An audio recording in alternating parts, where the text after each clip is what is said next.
Hello, I'm Will Yeoman, and welcome to another episode of the Pod Well Travelled. I'm joined today by Mogens Johansen, who is freshly back from Melbourne, and as he says himself, an action-packed trip, so there's certainly lots to talk about. Later in the show, we're going to have a chat with Dr. Joanna Pearce, who's a lecturer in tourism and hospitality management at ECU's Mount Lawley campus. We're going to be talking about sustainability and climate change in tourism, hospitality and events, and maybe discuss some new dynamics of host and guest relationships. This is ahead of a tourism conference that's going to be happening. It's a, I won't say co-production, but both Murdoch and ECU are hosting that, and that's going to be coming up soon. So we're going to be talking to Joanna in about 10 or 20 minutes or so. In the meantime, Mogens, welcome back to Perth.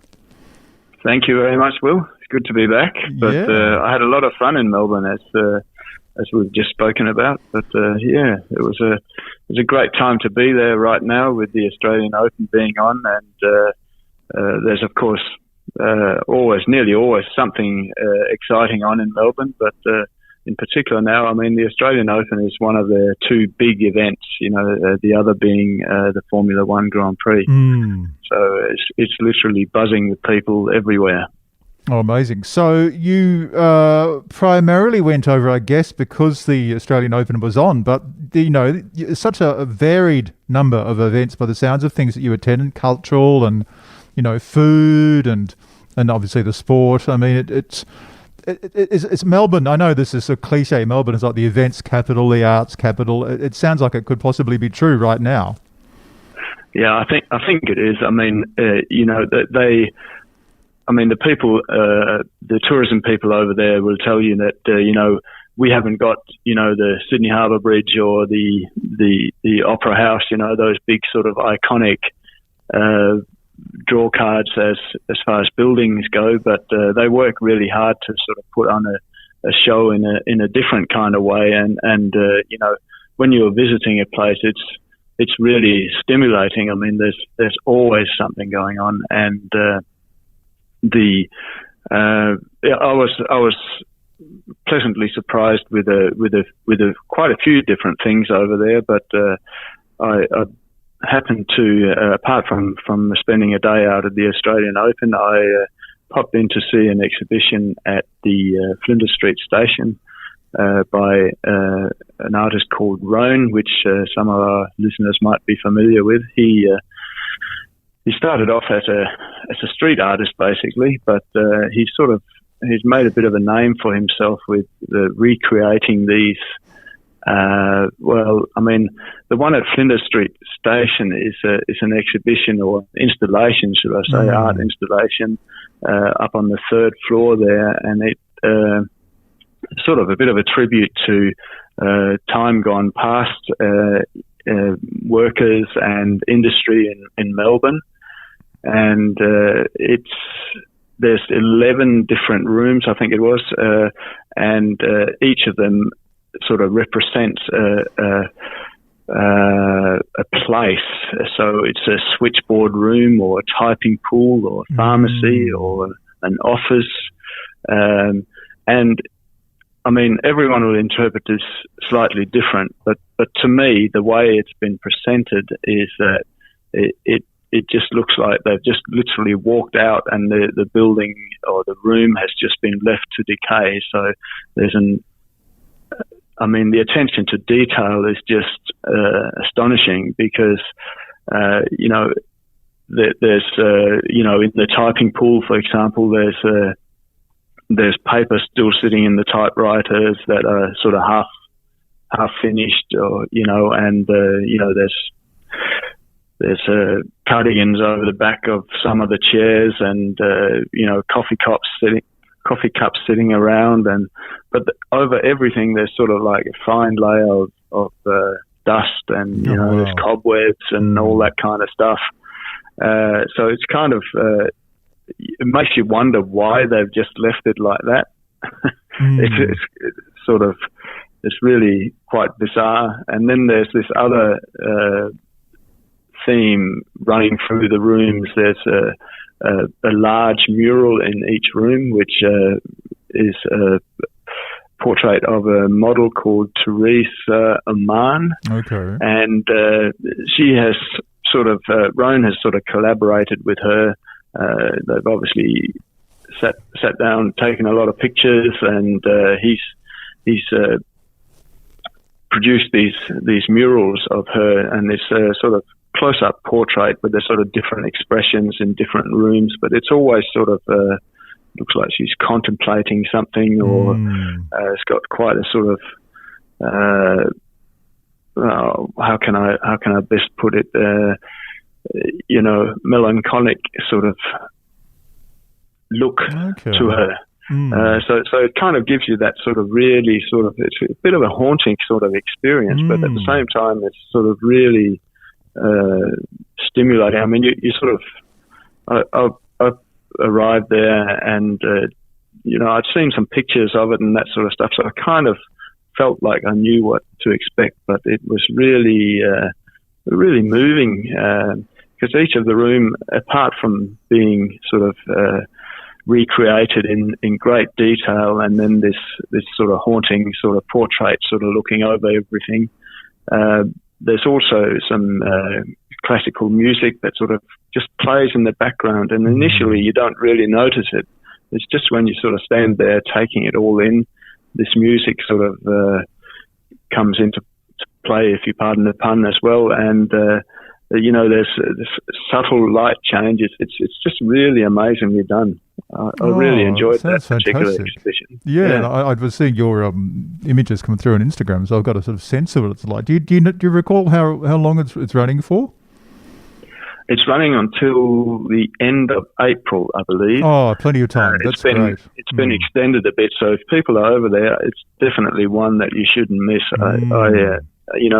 Even if I'm not, as you know, Will, not an art expert by any stretch of the imagination, but I really enjoyed this, and it was just so well done and so thought-provoking. And as I said earlier, I think everyone will come away with a different experience and a different take on it, and I think that's the beauty of it. Oh, it sounds absolutely fantastic. Now, while you were over there, you also ducked into the Victorian Art Gallery, or Art Gallery Victoria, as it's known, I think, to see the Alexander McQueen exhibition.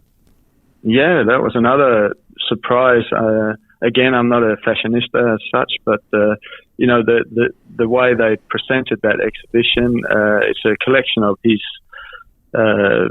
I guess all his creations throughout the years, and from different shows, I'm assuming. Exactly, yeah. And they're kind of sort of, so they've got sort of particular themes to them, and then the NGVA, or what is it? National Gallery of National Gallery of Victoria, NGV. Have added to it by their own collection, and it kind of tells this story about where he got his inspiration from for each of these collections, which to me was quite interesting. So you can see, for example, there's paintings from Scotland, where he obviously comes from, and where he drew some of his inspiration from for some of the collections, and then there's references to Egypt, and there is Turkey, and all kinds of things. So the museum has drawn on their extensive collection and sort of paired it with some of these collections. So it's really well done. Yeah, that sounds incredible. And there were a lot of people in the gallery when you went there. Yeah, there was. I mean, school holidays when I was there, so there was literally people everywhere. And the gallery, apart from that exhibition, also had another one on to do with Chinese New Year, which obviously draws quite a few people in. And they have an outdoor art installation as well at the moment, which has got a sort of Greek theme to it, and it's a recreation of it's an architectural exhibition, so it's a recreation of the some Roman ruins, and then they're being sort of painted by local artists. So it's kind of like it's a pretty amazing sort of place to wander around. and just explore. So, I expected to spend, an hour and a half or something like in there, and I think I ended up spending about 3 hours there, and I didn't really feel like I got to the bottom of it. So it's pretty amazing. That's incredible. So we haven't even talked about the Australian Open. How was that for you? Was it quite an experience? Yeah, I mean, I've as a press photographer in a previous life, I've covered the Australian Open several times. Of course. But to actually go and sit in the stands and mosey around out on the outside courts and just soak up the atmosphere was pretty nice. And it's obviously about the tennis, but it's a really good sort of family day out. There's lots of activities for kids who may not want to sit and watch a whole tennis match. So people, would typically purchase, I guess tennis fans who are visiting with families might choose to purchase the ground pass, which is the people's way to see the tennis rather than just a seat in Rod Laver Arena, to see the really big matches. But the ground pass is a really good way to experience the whole event, because you can sort of roam around and dip into the action on all the different outside courts, and then there's a range of activities for kids and adults alike. There's anything from table tennis to half court tennis, and all kinds of other fun little things for the kids to do. And then there's of course restaurants and bars and that sort of stuff that has popped up throughout Melbourne Park there. So it's got amazing. A really sort of festival atmosphere, but obviously all geared around the tennis. But that's what everyone is there for, I guess. Well, indeed. So now we haven't even talked about the hospitality part of your trip too, like the hotels, the restaurants. I mean, any particular highlights there? Yeah, this time I stayed at the Sofitel up on the top end of Collins Street. Oh, very nice. Yes, a very familiar hotel to me.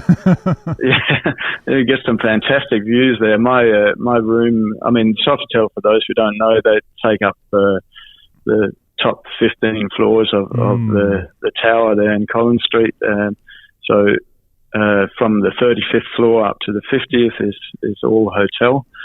And my room was on the 46th floor, and it, luckily looked out over Melbourne Park and MCG in that direction. So, I could, when I came back after a day at the tennis, it was sort of twilight and the lights were coming on, and the whole complex looked amazing, and there's still loads of people that flooding in. That particular night was one of the really late nights. I think one of the matches went on until well into the early hours of the morning. So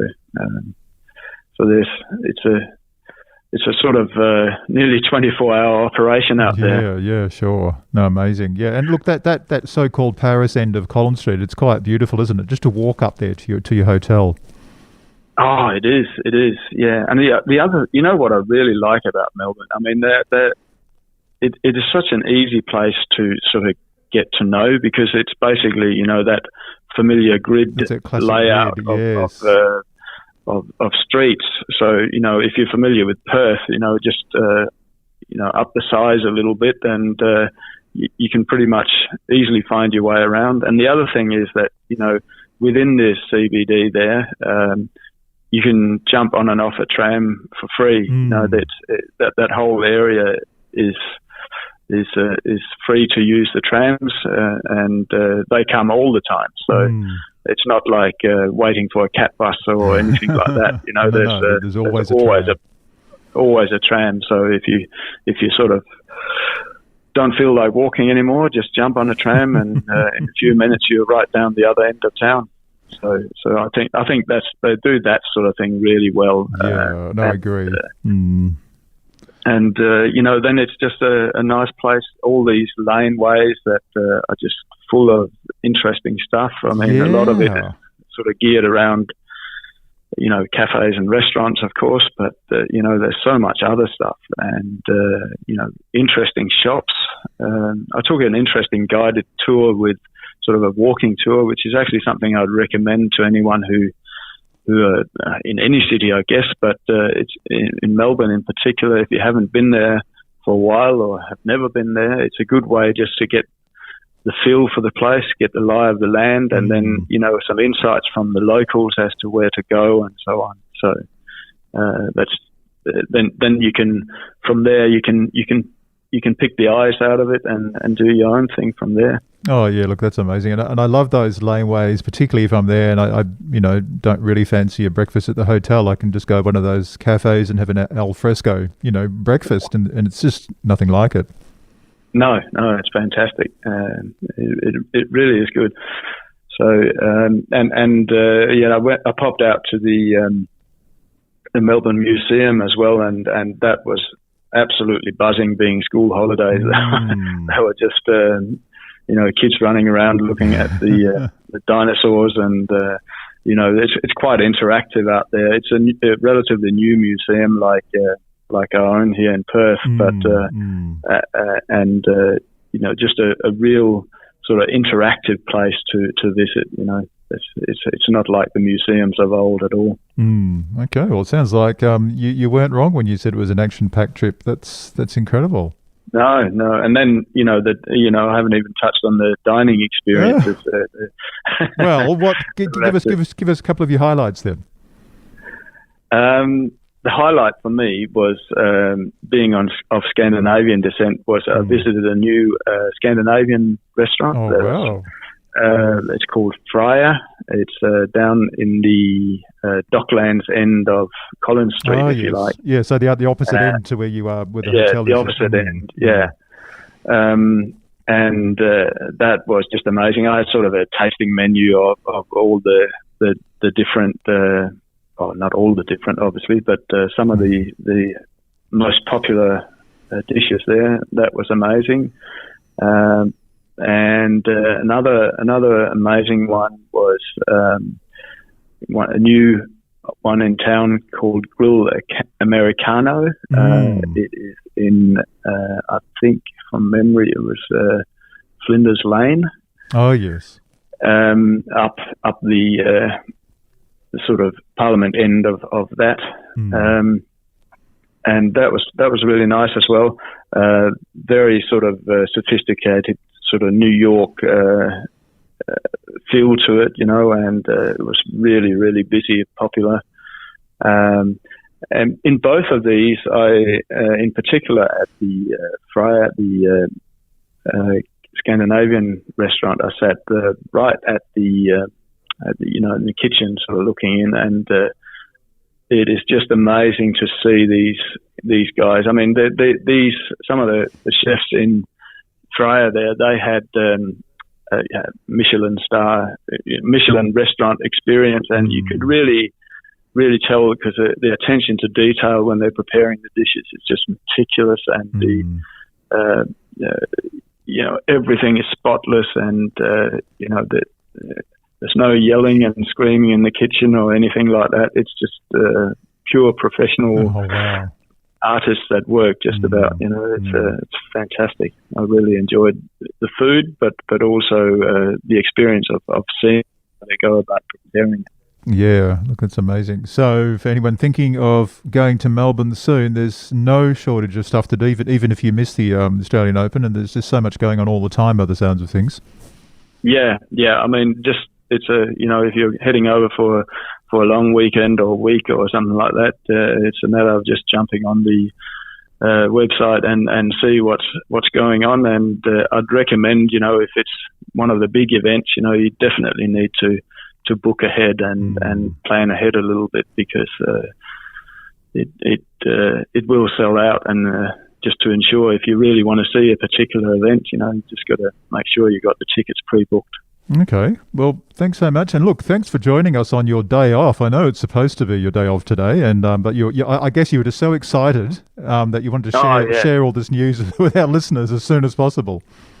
Yeah, no problem at all. I'm glad to talk about it because it's still sort of fresh in my mind, and I honestly did have a fantastic time over there. I was only over there for 3 days, but it felt like much more than that because there was just so much to do. Yeah, and of course, readers can read your feature in this weekend's West Australian as well and see some of the fabulous photographs. So that's something to look forward to as well. In the meantime, we're going to cross over to Joanna now to hear more about the tourism conference and everything associated with that. So I'm going to let you get back to your day off, Mogens. Thanks again for joining us on the Pod Well Travelled. My pleasure. See ya. Hello, Joanna, and welcome to the Pod Well Travelled. Thank you very much for having me. It's a pleasure to be here. Now, just tell us a little bit about this conference, which I believe Edith Cowan is co-hosting. Yeah, it's a collaborative conference with Curtin Universities and Murdoch University, and it's got a very long title called the Council for Australasian Tourism and Hospitality Education. And this year we're having it as sort of a play on the compass of West, East, South and North, redirecting research in tourism, hospitality and events. Because, of course, we're all coming out of this post-COVID world. So what does that actually mean for tourism, for hospitality, for events, and even the education and how we educate our students in this post-COVID world? So that's sort of the flavour of the conference for this year. No, look, absolutely, that's excellent. And roughly, I mean, it sounds like you've got a lot of speakers. Roughly how long will it go for? Yeah, so it's over 2.5 days, and it's being held down in the Esplanade in Fremantle, because, of course, with 3 universities, it's easier to get together in the one place. Indeed. And we've currently got over 180 registrations with a number of people coming from across Australia and New Zealand, and we've also got people coming from Europe and Japan as well. Given this is one of the first pure face-to-face conferences that we've had since COVID, everyone's keen to get back into the same room and actually see each other face-to-face now, which is great to see. No, absolutely. Now, you're a lecturer and course coordinator in tourism and hospitality management at ECU in Mount Lawley, and I'm just wondering how the academic work for you and so forth has changed during COVID, and now that we're, as you say, coming out of the well, certainly maybe not, we're not coming out of COVID necessarily, but we're coming out of the restrictions that are involved with COVID. So yep. I mean, what sort of changed for you as someone who's working in this space?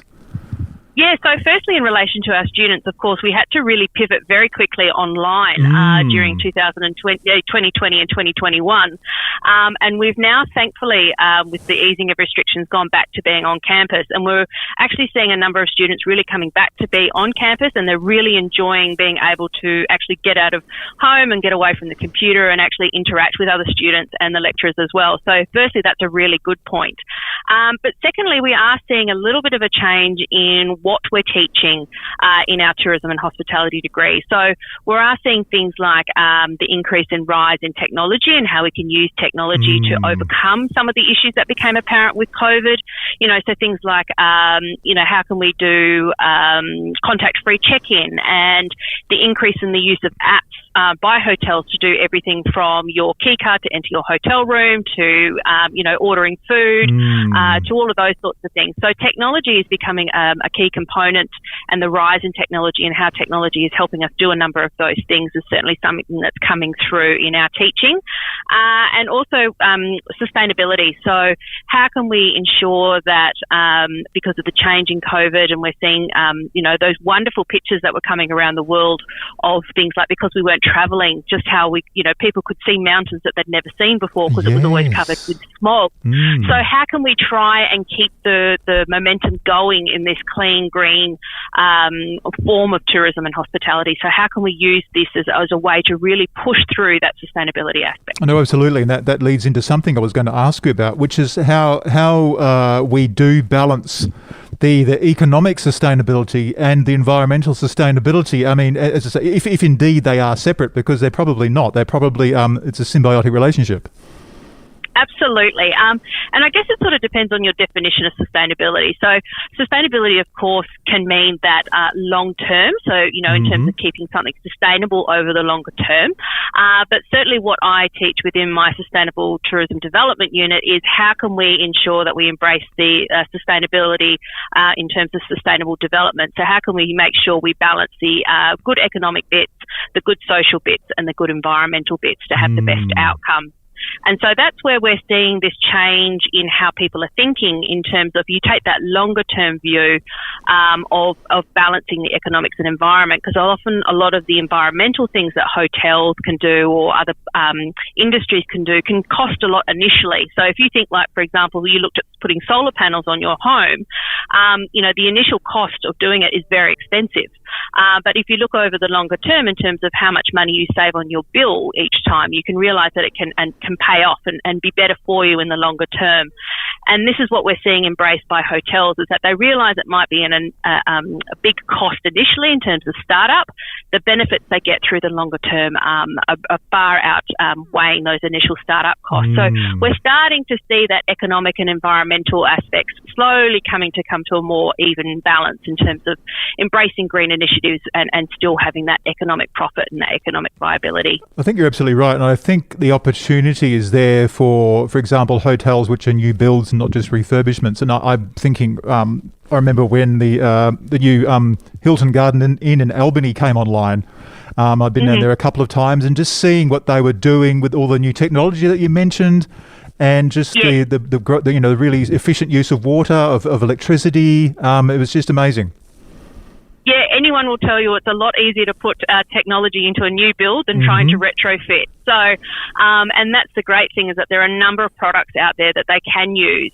And we're also seeing companies and builders embracing what's around them. And that's part of the key with sustainability, is recognising that what may work in Europe may not necessarily work here in Australia. So, for example, we can embrace solar panels because we get so much sunshine. So we're, recognising that and using what's around you. So, there's examples of hotels in sort of Vietnam and places where they're actually using the ocean to help cool, pumping the seawater there to help cool or heat hotels and things like that. So it's recognising what you've got around you and then using those in your build, which is a lot easier when you're building rather than trying to retrofit. No, you're absolutely correct. Now, one of the things I just wanted to discuss, which just occurred to me too, I recall, I'm pretty sure it was Kyoto, they were saying that actually we want to limit the number of tourists now, because we've just been loving, this sort of COVID period where there have been fewer tourists. It's been wonderful for the city. It's been wonderful for the environment. We kind of want to keep it that way, and that's amazing because obviously they're a massive tourism destination. So I find that fascinating. Yeah, and you'll find a lot of places before COVID hit were sort of going down that angle, and the term that you may have heard was over-tourism. So places like Venice, Hong Kong, Barcelona, you were seeing the local communities within those cities basically rising up and saying, we've had enough, we don't want any more. And again, the COVID is almost, and the stopping of travelling worldwide is almost giving those cities and places that perception of, well, we don't actually need tourists to survive. Maybe we can actually put some restrictions in because we've found other ways to offset what we would have lost in tourism income. There might be other avenues that we could explore, and we may actually change what we offer in terms of tourism.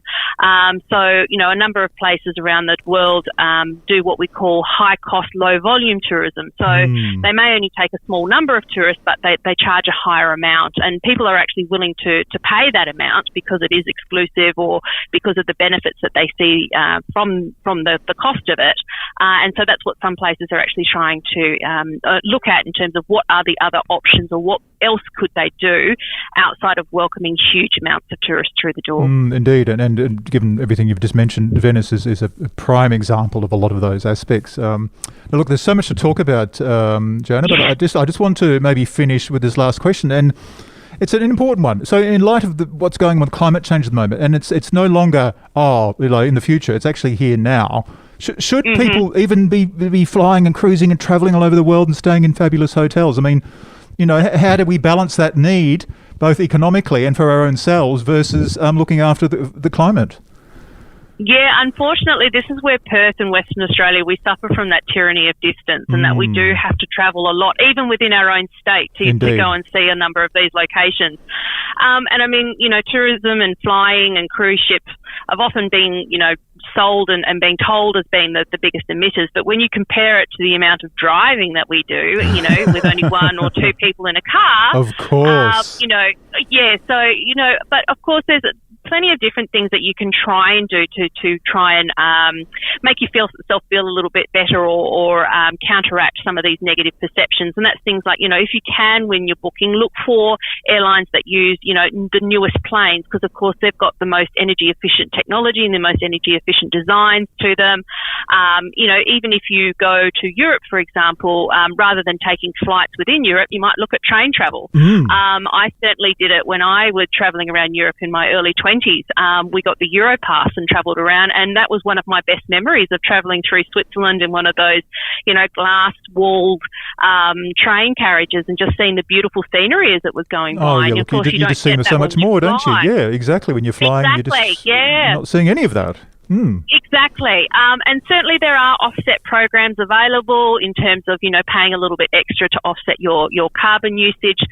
Some are better than others in terms of, the more bang for your buck. And certainly I would recommend, if anyone's looking at any of those, just see if they're certified by the UN Gold Standard. And I guess that's probably a key that I would give to anybody when they're looking at, eco or green or more environmentally friendly travel options, is to look that they've actually been certified.